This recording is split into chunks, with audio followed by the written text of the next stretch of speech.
My boss want me to be her fake boyfriend. The money's good, so I'm reluctantly on board. My real job, after all, is corporate espionage.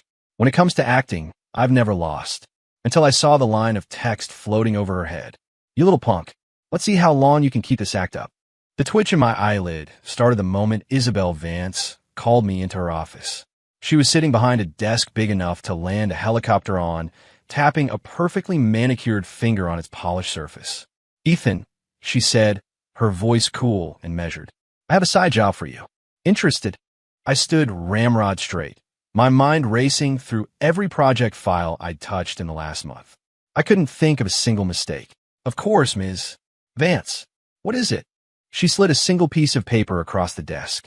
I picked it up and froze. Boyfriend employment agreement. It's a monthly contract.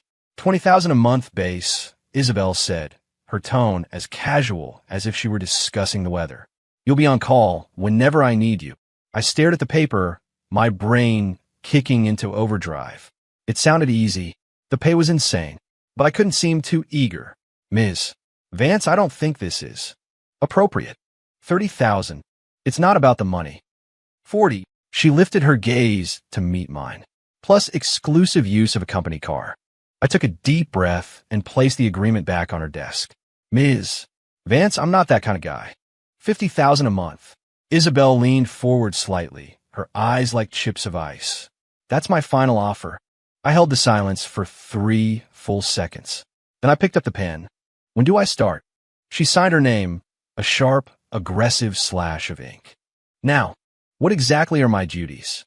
Tonight, you're coming home with me to meet my father, Isabel said, rising from her chair. We're something decent. I walked back to my desk, clutching the $50,000 a month contract, my palms slick with sweat. This was moving faster than I'd anticipated. Getting close to Isabel Vance was step 1 of my plan. I'd been hired 3 months ago. My resume was pristine, my performance impeccable. I'd made chief of staff to the CEO in record time. No one knew I was a plant from their biggest competitor. The objective was simple: get my hands on Aura's product roadmap for the next quarter. And now, the opportunity had just walked up and handed me a key to the front door. Ethan? Spacing out. My colleague, Jenna, leaned over my cubicle wall. I quickly shoved the contract into a drawer. No, just got an assignment from Ms. Vance. Be careful, Jenna whispered, her eyes wide. I just saw her father's car pull up downstairs. A knot tightened in my stomach. Already? Just before 5, a text from Isabel lit up my phone. Parking garage, level B. Black Mulsanne. When I opened the passenger door, she was touching up her makeup in the vanity mirror. The rules are simple, she said, snapping the compact shut. Say as little as possible. Agree with everything I do. Got it. Her eyes scanned my suit. Your tie is too loud. Should I take it off? No, she said, turning to look out the window. That would look deliberate. The car glided toward a ritzy suburb in Connecticut. I spent the drive trying to figure out how to mine this family dinner for useful intel. The Vance family empire was huge. Isabel had struck out on her own, and word was things with her father were tense. As I was thinking, a line of shimmering, golden text materialized in the air in front of me. Nice performance, just a little nervous. I sat bolt upright, shaking my head. Was I hallucinating? What's wrong? Isabel asked, not looking at me. Nothing. Just tired. The words vanished. It had to be the pressure getting to me. The Vance estate was even more obscene than I'd imagined. As we walked through the massive front doors, Isabel looped her arm through mine. It felt surprisingly natural. Dad, this is Ethan Hayes. Her father sat on a sofa in the cavernous living room. He didn't stand, just tilted his head. Seat. The air was thick with something I couldn't name. A housekeeper brought over glasses of iced tea. I took one and thanked her. What do you do, Ethan? Mister. Vance asked. I'm Ms. Vance's chief of staff. He placed his glass on a coffee table with a sharp click. Her chief of staff? A cold smile touched his lips. Isabel, are you so busy you have to recruit from your own office? Isabel's expression didn't flicker. Ethan is exceptionally talented. I can see that, her father said, his eyes raking over me. And not hard on the eyes, either. I took a sip of my tea. It was bitter. How long have you two been together? Isabel opened her mouth to speak, but I put a hand on hers. 3 months and 7 days. I pulled the number out of thin air, but it sounded specific enough to be real. Mister. Vance raised an eyebrow. You remember it that clearly? The first day I met Isabel, she was wearing a blue dress, I said with an easy smile. It made an impression. Isabel shot me a look, but said nothing. She was, in fact, wearing a blue dress today. A lucky guess. Dinner was a masterclass in psychological warfare. Every question from her father was a landmine. What do your parents do, Ethan? They're both teachers. Public school. When are you planning on getting married? That's entirely up to Isabel.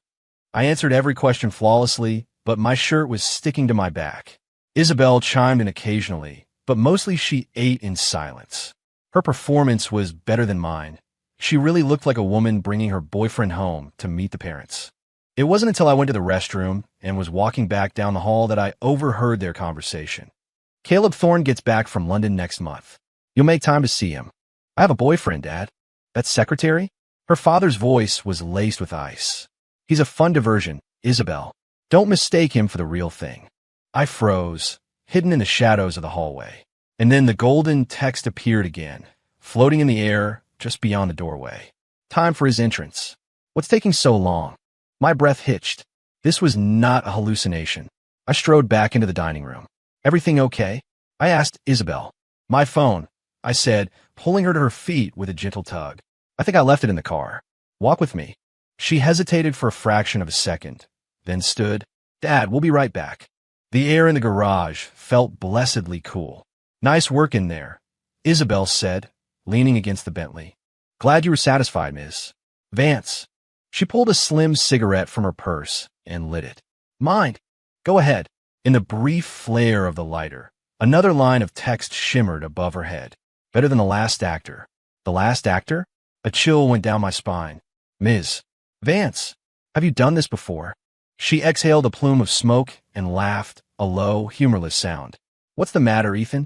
Jealous. Just curious. You're the first, she said, tapping ash onto the concrete floor. And you're also the best actor I've hired. It sounded like a compliment, but it felt like a warning. On the drive back, neither of us spoke. As the car pulled up to my apartment building, she stopped me. There's a gala next week. You're coming with me. Okay. She handed me a credit card. For a new suit. The contract covers expenses. Take it, she said, pressing it into my hand. Don't embarrass me. Just before the tinted window slid up, she added, You were good tonight. The car drove off. I stood on the sidewalk holding the card. The weight felt wrong. I turned it over and peeled back a small sticker on the back. A microtransmitter. A bug. Interesting. Was this a test? Or did she already suspect something? I walked into my building, speaking to the empty lobby. Man, this is easy money. Get paid to eat fancy dinners and buy new clothes. Inside my apartment, I tossed the card on a coffee table and pulled out my phone. I sent a text to the contact saved as the client. Making progress. Initial trust established. The reply was instantaneous. Get done. I want that roadmap before their next launch event. The next morning, Jenna gave me a strange look. You left with Ms. Vance yesterday? Yeah, had to help her with some personal business. Watch your back, she whispered, her eyes wide. None of her assistants last very long. My interest was piqued. Why not? Who knows? Jenna shrugged. Guess her standards are too high. When I brought Isabel her morning coffee, she was already buried in paperwork. Postpone this afternoon's meeting until tomorrow, she said without looking up. And go down to R&D. I need a new prototype. Right away. I was almost out the door when she called my name. Wait. I turned. She walked right up to me and adjusted my tie. It's crooked. She was so close I could smell her perfume, a subtle, clean scent that seemed to linger. And then I saw it again, floating right beside her head. God, he ties a knot like a child. I was sure of it now. The text was coming from her. Her thoughts, somehow visible only to me. R&D was on the 16th floor. I used Isabel's key card and got the prototype case without any trouble. On the way back, a man I'd never seen before got into the elevator with me. You knew, he asked, his eyes scanning my ID badge. Ethan Hayes, CEO's office.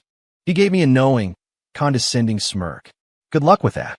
The doors opened and he walked out, leaving me with a sense of unease. Did everyone in this company talk in riddles? Back in the executive suite, Isabel was on the phone, her voice sharp. I already told you, I'm not meeting him. She saw me and gestured for me to put the case on her desk. This business with the Thorne family is over. I have my own plans. She hung up and rubbed her temples. Leave the prototype. I need you to prep for the gala. Do you want me to do some research on the Thorne family? I offered. Her head snapped up, her eyes narrowed. Just do your job, Ethan. I nodded and backed out of the office, filing the name Thorne away for later. The gala was on Friday night. Dressed in a new suit, courtesy of Isabel's bug credit card, I played my part. I was the perfect accessory, her hand resting lightly on my arm. These are all major clients, she murmured. Smile, listen, and don't talk. Understood. The room was a sea of tuxedos and champagne flutes. Isabel navigated it like a shark, all grace and teeth. I was the dutiful boyfriend, refilling her drink, nodding at the right times. Then a man approached, his smile slick and predatory. Isabel, it's been too long. Caleb, and who is this? The man, Caleb Thorne, turned his smile on me. My boyfriend, Ethan Hayes.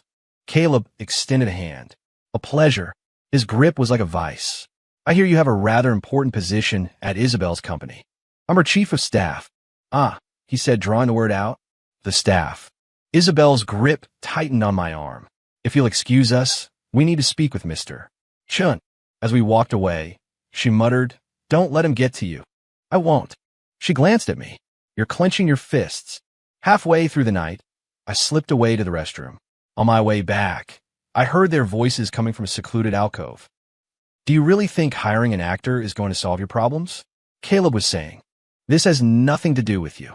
Your father is worried, he said, his voice dripping with false concern. He asked me to check in. Consider it checked. The performance is good. I'll give him that. He's just a little rough around the edges. Didn't know he was your type. I stood just out of sight, calculating the perfect moment to intervene. A line of text appeared in my vision. Okay, he should be here by now, right? I straightened my suit and walked around the corner. Isabel, Mr. Chun is looking for you. Caleb's eyes darted between the two of us. Of course, Isabel said, taking my arm without missing a beat. Once you're out of earshot, she dropped her hand. How much did you hear? Enough to get the picture. She stopped and turned to face me. Caleb is the man my father wants me to marry. It looks like our agreement may need to be extended. Does it pay more? She stared at me for a second, then a genuine, brilliant smile broke across her face. Yes. After that night, something shifted. She still treated me like an employee, but she started asking for my actual opinion. What do you think of this proposal? Too risky. I wouldn't recommend it. She raised an eyebrow. Why not? The initial investment is too high, the ROI timeline is too long, and we have no data on market reception. She signed the bottom of the file, marking it rejected. Do it your way. I was surprised. You don't want a second opinion? I trust your judgment. She went right back to her work as if it were nothing. But I saw the text floating over her latest report. Let's see what you're really capable of. The messages from the client were getting more frequent, more demanding. Deadline is end of next week. No excuses. I stared at the screen until it went dark. Isabel's laptop had military-grade encryption. I'd already tried and failed to crack it 3 times. The only other way in was her personal thumb drive, which she kept on her person at all times. On Thursday, she asked me to stay late. I need these numbers collated before my morning meeting. No problem. She brought me a coffee and sat across from me, working silently. It was 2 a.m. when I finally finished. Thank you, she said, getting to her feet. I'll drive you home. In the car, she asked out of the blue, Ethan, why did you really come to work for me? The pay is good, and there's room to grow. The truth. I was quiet for a moment. The last company I worked for, there was a lot of infighting. It wasn't a good fit. It was the truth, just not the whole truth. She didn't press. When we pulled up to my building, she said, tomorrow afternoon, you're coming with me somewhere. Business? Personal. She handed me a file. Read this. It was a portfolio for a luxury condo development. The next day at the sales office, I finally understood. You'll sign here, Isabel said, pointing to the deed. It'll be in your name. I froze. What are you talking about? It's part of the agreement, she said, not looking up from her own paperwork. We need to make it look convincing. The real estate agent was beaming at me with undisguised envy. The pen in my hand felt like it weighed 1,000 pounds. Ms. Vance, this is too much. Relax, she said, still not meeting my eyes. I'm covering the down payment. The mortgage is all yours. Ah, there it was. As we walked out, she glanced at my stunned expression and smirked. What? You thought I was just giving you a multi-million-dollar condo? The thought didn't cross my mind. Remember this, Ethan? She pulled open the car door. Every gift from fate has its price secretly marked. It sounded like a threat. News about the condo spread through the office like wildfire. Isabel Vance bought you an apartment? Jenna whispered, cornering me by the coffee machine. She paid the deposit. I'm on the hook for the rest. Still, she said, her voice full of awe. She's never done anything like that for anyone. She must really be into you. Was she? I looked toward her glass-walled office, where she was currently tearing a strip off the entire marketing department. This is garbage. Redo the whole campaign. I want a new pitch on my desk Monday morning. The marketing director trudged out, his face pale. Ethan, she wants to see you. I walked in. I need you at a dinner tonight, she said without looking up. Black tie. Okay. She finally lifted her head. You're not going to ask why. I assume you have your reasons. A small, cold smile played on her lips. You really are a good employee. The dinner was at an exclusive private club. The other guests were all titans of industry. When Isabel introduced me, it was simply my boyfriend, Ethan. No one knew I was on her payroll. She drank more than I'd ever seen her. When I went to the men's room, I heard two of the older executives talking by the sinks. You think she's serious about this one? Hard to say, but to bring him here, he must be more than just a pretty face. I stared at my reflection in the mirror. This whole act was starting to feel dangerously real. When I got back to the table, Isabel was looking at her phone. I caught a glimpse of the screen. It was a picture of Caleb Thorne. She quickly locked it. Let's go, she said, standing up. I'm tired. On the way to her penthouse, she leaned her head against the window and closed her eyes. By the time we arrived, she seemed to be asleep. Ms. Vance, we're here. No response.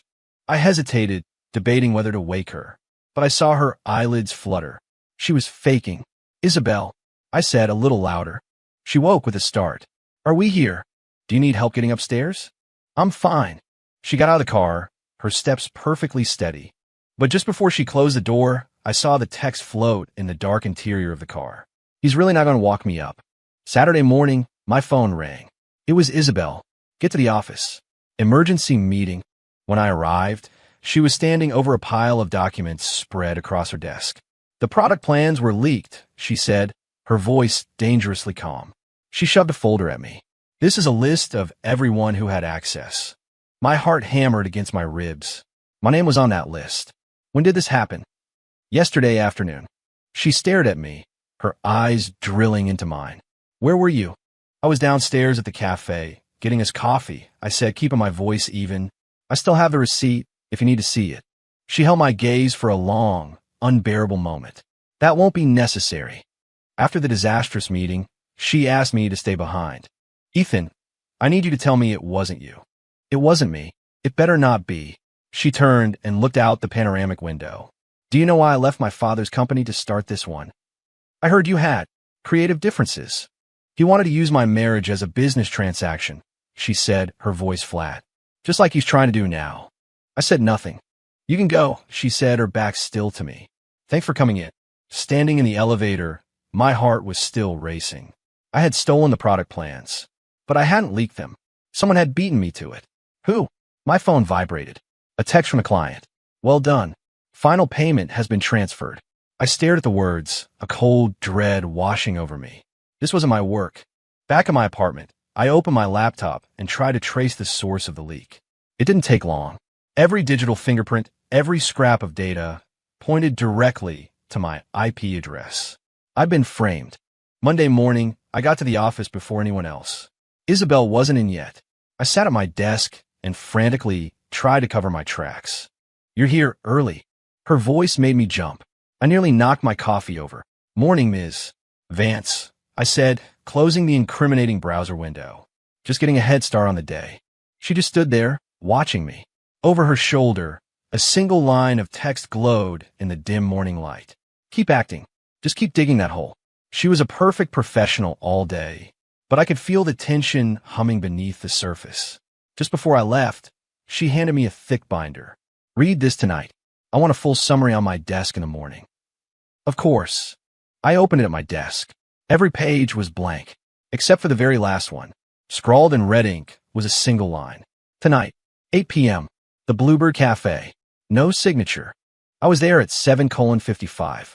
Isabel was already in a corner booth, 2 coffees on the table. "Sit." I sat, waiting. "Ethan," she began, stirring her coffee with methodical slowness. "What's your professional opinion of me?" "You're a good boss." "Just a boss. You're the client in our agreement." She laughed, a dry, tired sound. "Do you know why I chose you? I assume I fit the profile." "I chose you because you're smart," she said, "and because you're a fool."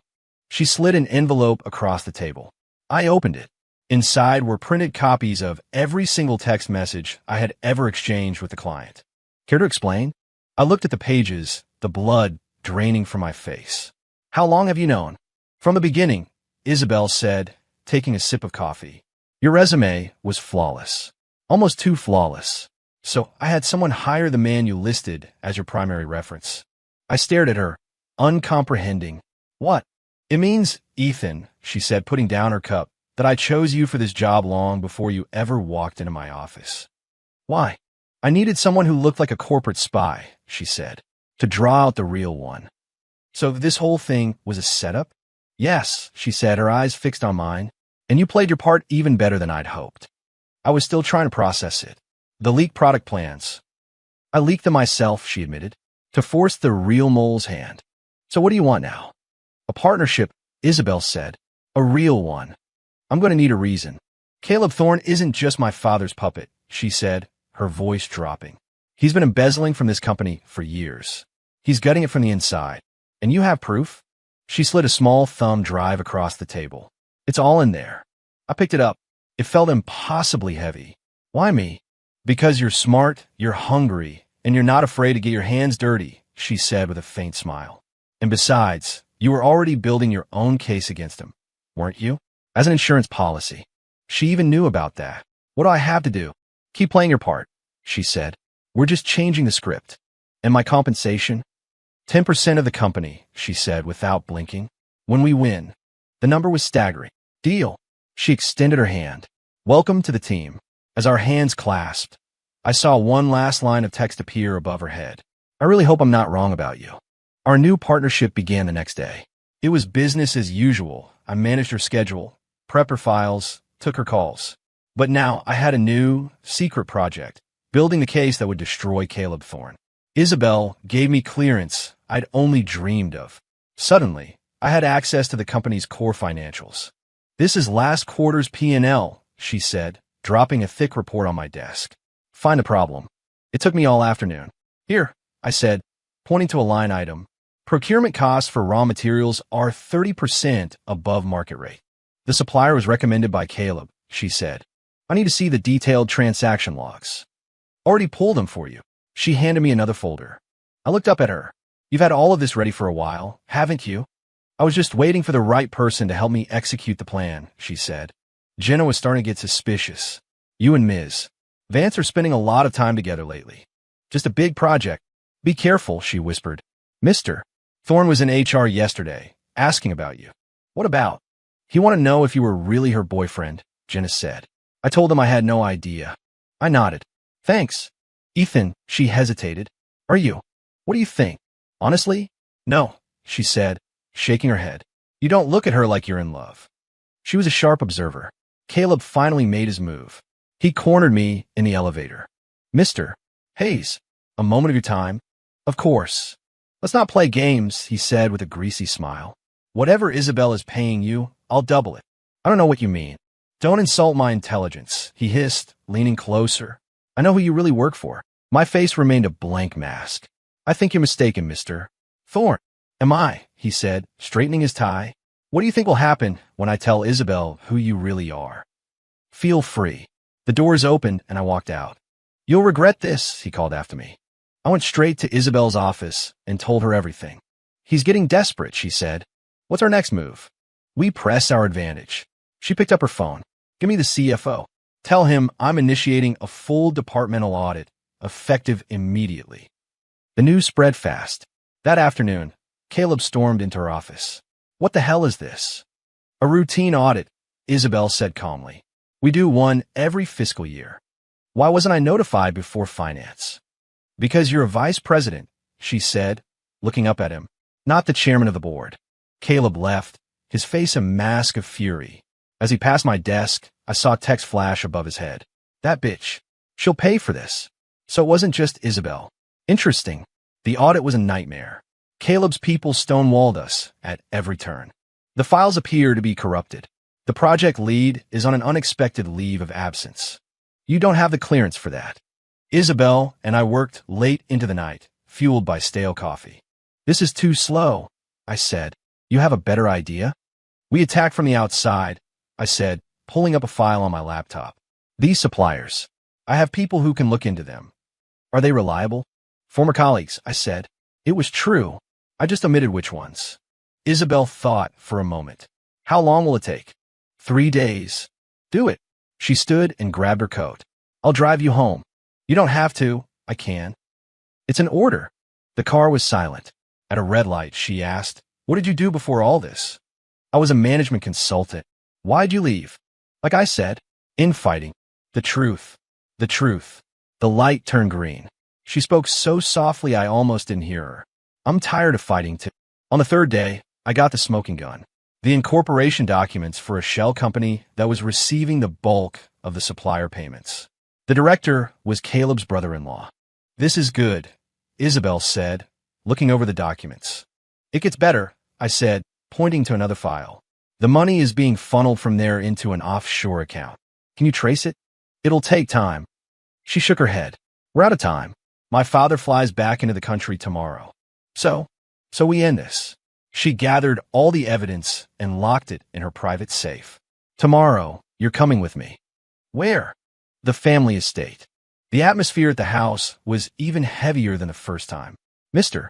Vance sat in his armchair like a king on his throne. Caleb stood behind him. "I hear you've been conducting an audit." "Mr. Vance began. "That's right," Isabel said. "Find anything interesting?" "A great deal," she said, her eyes flicking to Caleb. "Especially in the projects Mr. Thorne was managing." Caleb laughed. "Isabel, you can't make accusations without evidence." "Oh, I have evidence." She nodded to me. I opened my briefcase and handed her the files.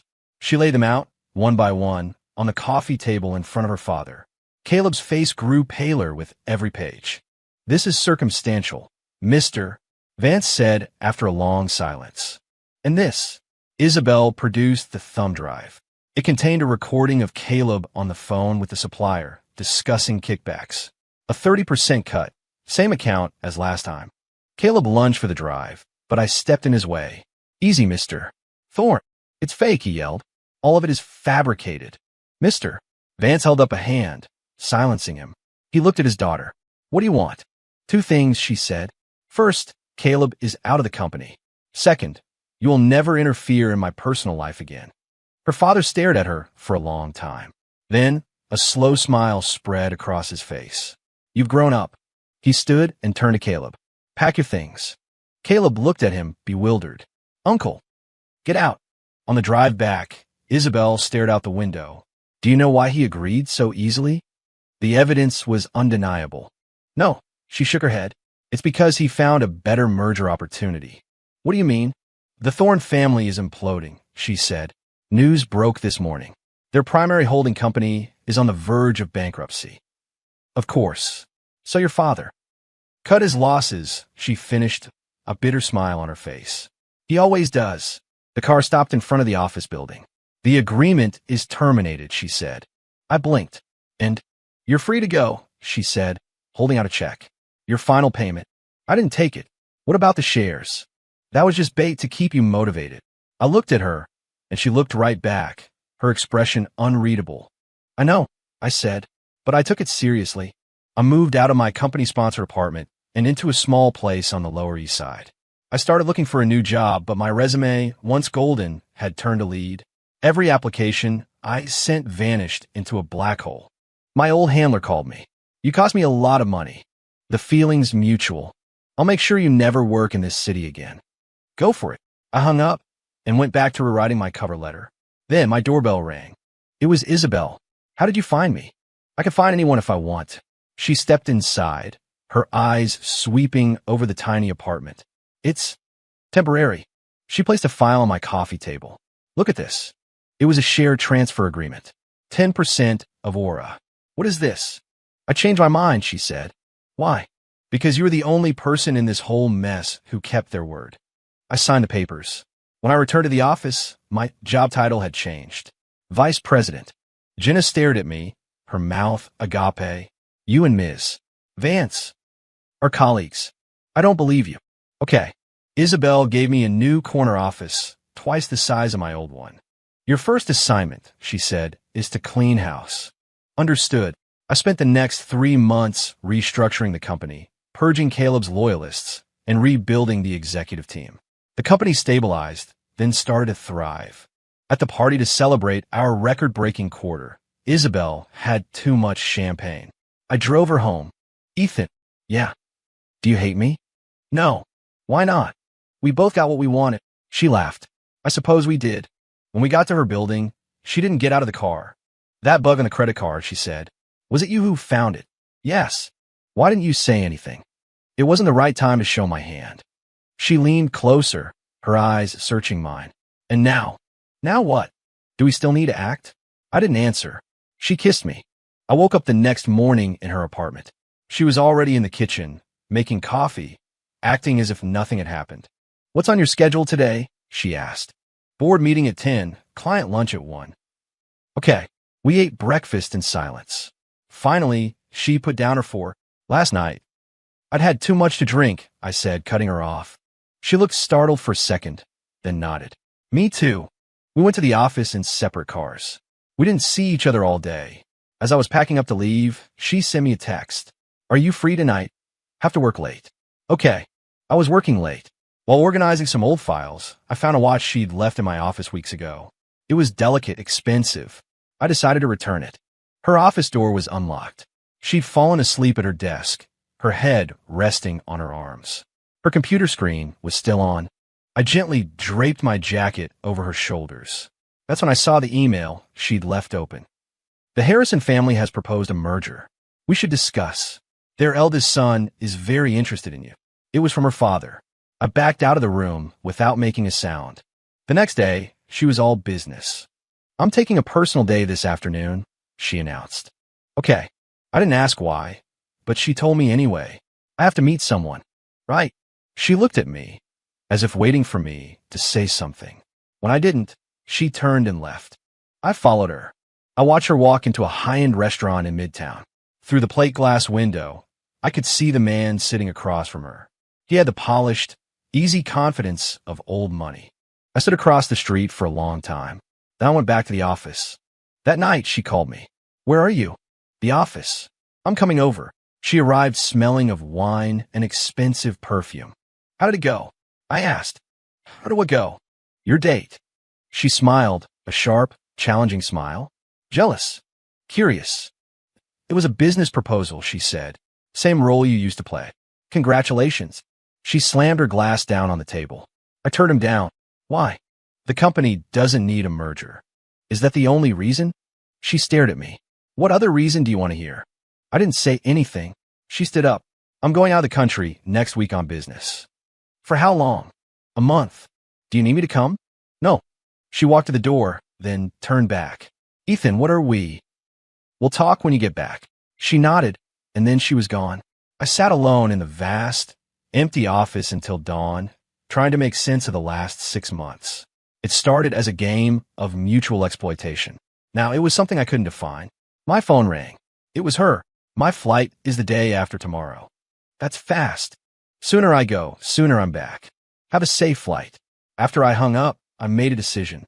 The day she left, I didn't go to the airport. I went to her father's office. I need to speak with you, I told his assistant. We have nothing to discuss. It's about Isabel. He let me in. Say what you have to say. Give up on trying to marry her off. And why would I do that? Because I can give her something you can't. He laughed. Such as? Respect, I said, and the freedom to choose for herself. He was silent for a long moment. You're not good enough for her. I know, I said, getting to my feet. But I love her. It was the first time I had ever said the words out loud. To anyone. The month crawled by. The day Isabel was due back, I went to JFK to meet her flight. She looked tired, but her eyes lit up when she saw me. What are you doing here? I was in the neighborhood. In the car, she chattered about the trip, the deals she'd closed. I just listened.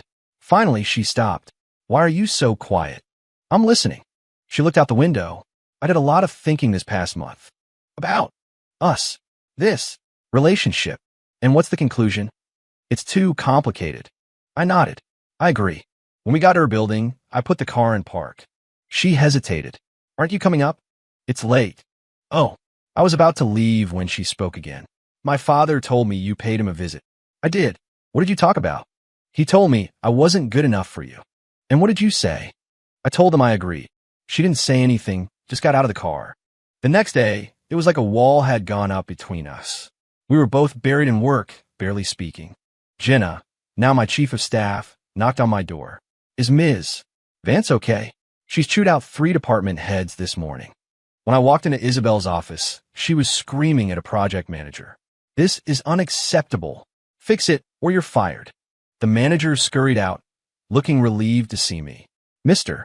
Hayes, thank God. I walked in and closed the door. Tough morning. What do you want? She snapped. Just need your signature on these. She scribbled her name on the documents. Anything else? Dinner tonight? Busy. Working late. I have a date. I felt a muscle jump in my jaw. Okay. That night, I didn't work late. I went to the restaurant she'd mentioned.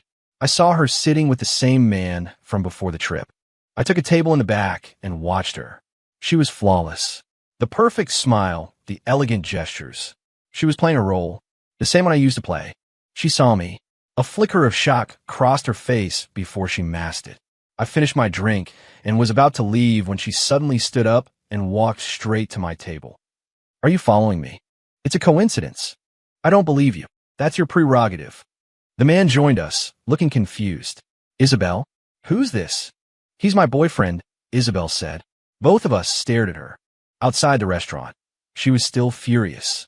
Are you happy now? Why did you say that? Because I was tired of him digging into my life. So you used me as a shield again? Is there a problem? We stood on the sidewalk, glaring at each other. The agreement is over. Isabel, I said quietly. I know that. Then what is this? I don't know. She hailed a cab. I grabbed her arm. Isabel, what? Stop playing games. She looked up at me, her eyes shining under the streetlights. And you? Are you playing games, Ethan? I kissed her, right there on the crowded sidewalk. She didn't push me away. A taxi driver honked, long and loud. We broke apart. Get in, she said. Where are we going? My place.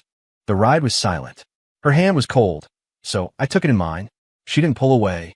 Back at her apartment, she turned on the lights, poured 2 glasses of water, her movements slow and deliberate. I stood in the middle of her living room. Ethan, yeah. Are you sure about this? I'm sure. No regrets. No regrets. She put down her glass and walked toward me. This is your last chance to walk away. I don't need it. This time, she kissed me,